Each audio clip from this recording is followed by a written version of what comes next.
Subscribe to our YouTube channel and press the bell icon to get the latest updates.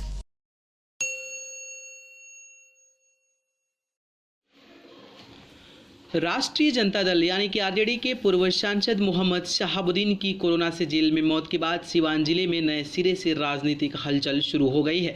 इन दिनों बिहार में lockdown होने के चलते सिवान के चौक चौराहों पर तो राजनीतिक चर्चाएं बंद है, लेकिन जिले के गाँव में लोग आपसी बातचीत में यही बातें करते देखे जा रहे हैं कि मोहम्मद शहाबुद्दीन जैसे बड़े सियासी तस्वीर के फ्रेम में अब किस नेता की फोटो फिट होने की संभावना है। यूँ कहें कि पूरे सिवान में ही चर्चा है कि नया साहब कौन होगा। ओसामा साहब में है साहब बनने की कुव्वत।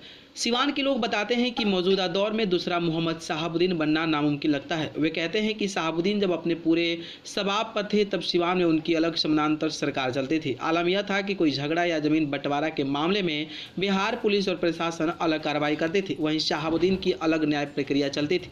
बातचीत के दौरान पता चलता है कि जिले के गाँव में सैकड़ों ऐसे मामले हैं जिसमें दो भाइयों का विवाद होने पर उन्होंने पुलिस प्रशासन का फैसला नहीं स्वीकार किया, लेकिन शहाबुद्दीन की हवेली से सुनाए गए फैसले पर दोनों पक्ष बिना किसी झिझक के राजी हो जाते।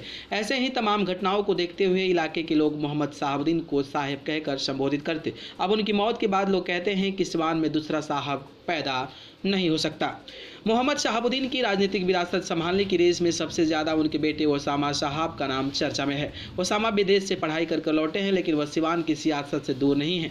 ओसामा मां हिना साहब के लिए चुनाव प्रचार की बागडोर संभाल चुके हैं। इसके लोग कहते हैं कि अभी तो हिना साहब ही राजनीति में है, इसलिए यह देखना होगा कि वह बेटे ओसामा को किस रूप में सिवान की राजनीति में लॉन्च करती है। साथ ही लोग ये भी कहते हैं कि ओसामा जब चुनावी राजनीति में खुलकर आएंगे तब पता चल पाएगा कि उनके अंदर पिता की विरासत संभालने का कितना मादा है। सिवान की पिछले 3 दशक की राजनीति पर गौर करें तो पता चलता है कि माले और शहाबुद्दीन में हमेशा से सियासी टकराव के हालात बने रहे।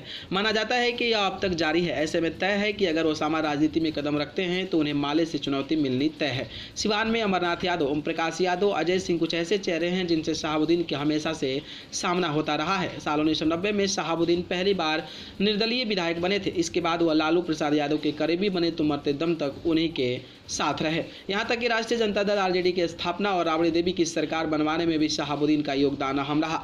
उस दौरान आरोप लगे थे कि जनता दल का विघटन होने पर शहाबुद्दीन ने ही विधायकों को डर और भरोसे के जरिए एकजुट रखा था और लालू फैमिली को सियासत में बनाए रखा। ओम प्रकाश यादव 2009 और 2014 में सिवान से सांसद चुने गए, लेकिन इससे ज़्यादा वे मोहम्मद शहाबुद्दीन को सीधे चुनौती देने के लिए जाने जाते हैं। जब भी किसी मुकदमे में शहाबुद्दीन का नाम आता है तो ओम प्रकाश यादव उसे पुरजोर तरीके से उठाते हैं। इसी तरह कभी शहाबुद्दीन के करीबी रहे अजय सिंह भी चुनावी मैदान में उन्हें चुनौती देते दिखे थे। साल 2011 में दरौंदा विधानसभा सीट पर अजय सिंह ने अपना राजनीतिक कद ऊंचा करने के लिए शहाबुद्दीन से अलग जाकर ताल ठोक दी। सत्ताधारी जेडीयू से बेदाग छवि बनाए रखने के लिए अजय सिंह ने प्रतिपक्ष में शादी की और अपनी नई नवेली पत्नी कविता को विधायक बनवाने में सफल रहे। इसके बाद 2019 के लोकसभा चुनाव में कविता जेडीयू के टिकट पर सांसद भी बनी हुई हैं। सिवान की राजनीति में ये तमाम चेहरे हैं जो मोहम्मद शहाबुद्दीन के लाल ओसामा को राजनीति में पैर जमाने से रोक सकते हैं, लेकिन होगा कि ओसामा कैसे इनका सामना कर सिवान में अपने पिता शहाबुद्दीन की राजनीतिक विरासत संभालते हैं।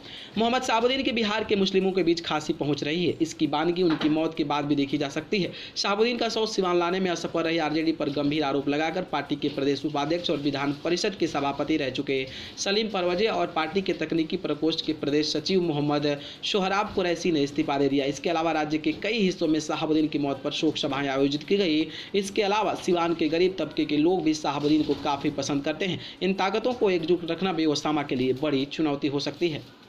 न्यूज़ रूम से न्यूज़ लाइव की रिपोर्ट।